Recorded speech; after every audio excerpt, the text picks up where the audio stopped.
Ibinasura ng Korte Suprema ang mga petisyon na kinwestiyon ang isinagawang pagdinig ng Kamara hinggil sa mga reklamong impeachment laban kay Vice President Sara Duterte. Sa paglilitis naman ngayong araw, dalawang hiling ng prosekusyon ang pinagbigyan ng impeachment court, kabilang na ang pagkilala sa mga pagdinig sa Kamara na may kinalaman sa kaso. Mula sa Senado, magbabalita si Lance Mexico. Lance, ano ang sinabi ng Korte sa pagbasura ng mga petisyon? Mensu moot o hindi na raw kinailangan ng resolusyon ng mga petisyong komisyon sa mga pagdinig ng Kamara hinggil sa impeachment complaints laban kay Vice President Sara Duterte. Ang pinakapaliwanag dyan ng Supreme Court na aprubahan na ng Kamara ang Articles of Impeachment at naiakyat na ang kaso sa Senado na tumatayo bilang impeachment court. Mahalaga ang desisyong ito, Mensu, dahil kwestiyon ng mga petisyon ang legalidad ng mga pagdinig ng House Justice Committee na naging basehan ng paglilitis ngayon sa Senado. Giit ng Korte, hindi na makakaapekto ang anumang desisyon nila sa aksyon ng komite. Bagamat kinikilala raw nila na may exceptional cases kung saan dinedesisyonan nila ang mga isyong maituturing ng moot, walang nakitang ganyan ang Korte sa kasong ito.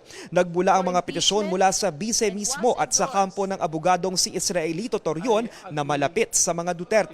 Ayon sa SC, iginiit ng mga petitioner na sumobra ang Kamara sa pagsasagawa nito ng kanilang mandato sa ilalim ng konstitusyon sa pamamagitan ng umunoy pagkalap ng mga ebidensya at testigo. Kwestiyon rin daw ng mga petitioner ang pasya ng komite noon na may sapat na basehan ang mga reklamo para iakyat at pagbotohan ito sa plenaryo. Malugod namang tinanggap ng prosekusyon ang desisyon ng Korte Suprema. Ayon kay House Prosecutor Terry Ridon, wala na ang laban sa Korte Suprema kundi nasa impeachment court na. Habang sabi ni Prosecutor Joel Chua, wala nang sagabal sa paglilitis. Ibig sabihin po nito, lahat po ng usapin patungkol sa mini-trial fishing expedition na kanina nakita ho natin, inulit-ulit na naman po ng depensa ay nagwawakas ngayong araw po na ito. At least hindi na tayo kakaba-kaba na baka mamaya bukas makalawa ay patitigilin tayo dahil sasabihin nila ay may Supreme Court decision at sinasabi unconstitutional. Pero ngayon, wala nang ganyan, so wala nang dahilan para pagdudahan pa natin itong nangyayari ngayon na impeachment hearing. Samantala, kaugnay nito, pinagbigyan ng impeachment court ang motion for judicial notice ng prosekusyon pagdating sa mga pagdinig ng House Committees on Justice at Good Government and Public Accountability na kapwa may kinalaman sa impeachment case ng bise. Ang ibig sabihin yan, kikilalanin ng korte na nangyari ang mga pagdinig na ito at bahagi ng official records ang mga transcript at recordings na nakuha mula rito. Pero paglilinaw ni Presiding Officer Cheese Escudero, may limitasyon ang pagpayag ng korte sa request, partikular sa paggamit ito bilang mga ebidensya. Judicial notice shall not be used as a vehicle to place into the record substantive contents of the transcripts, recordings, or committee report. It is not a substitute for the presentation and formal offer of competent evidence, nor does it dispense with the applicable rules on authentication, hearsay, relevance, and the right of the respondent to object and confront the evidence presented against her. Kinikilala naman ng prosekusyon na hindi maituturing ang hearings na adbisyo ng mga kasong idinidiin laban sa pangalawang Pangulo.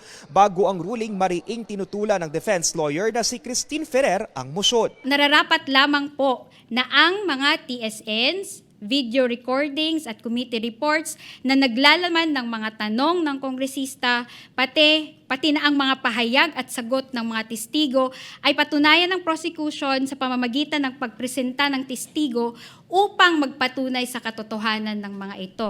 Will you have to present the witness again? Yes.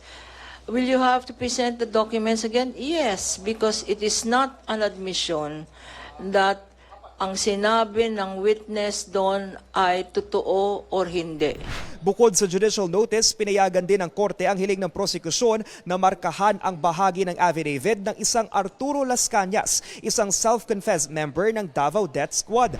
Matatandaang noong Hulyo, binasa ng testigong si National Bureau of Investigation Director Melvin Matibag ang bahagi ng affidavit ni Las Cañas sa International Criminal Court tungkol sa umunoy papel ng bise sa extrajudicial killings. Samantala, inaasahan naman na babalik sa witness stand sa Lunes ang State Auditor na si Sailin Del Campo. na simulan ang kanyang pagtestigo kanina pero nabinbin ito dahil sa hindi pagkakasundo ng prosecution at defense sa stipulation ng higit 4,000 acknowledgement receipts ng confidential funds. Ipinapasabina na rin para sa trial next week sina dating OVP Special Disbursing Officer Gina Acosta at dating DepEd Special Disbursing Officer Edward Fajarda.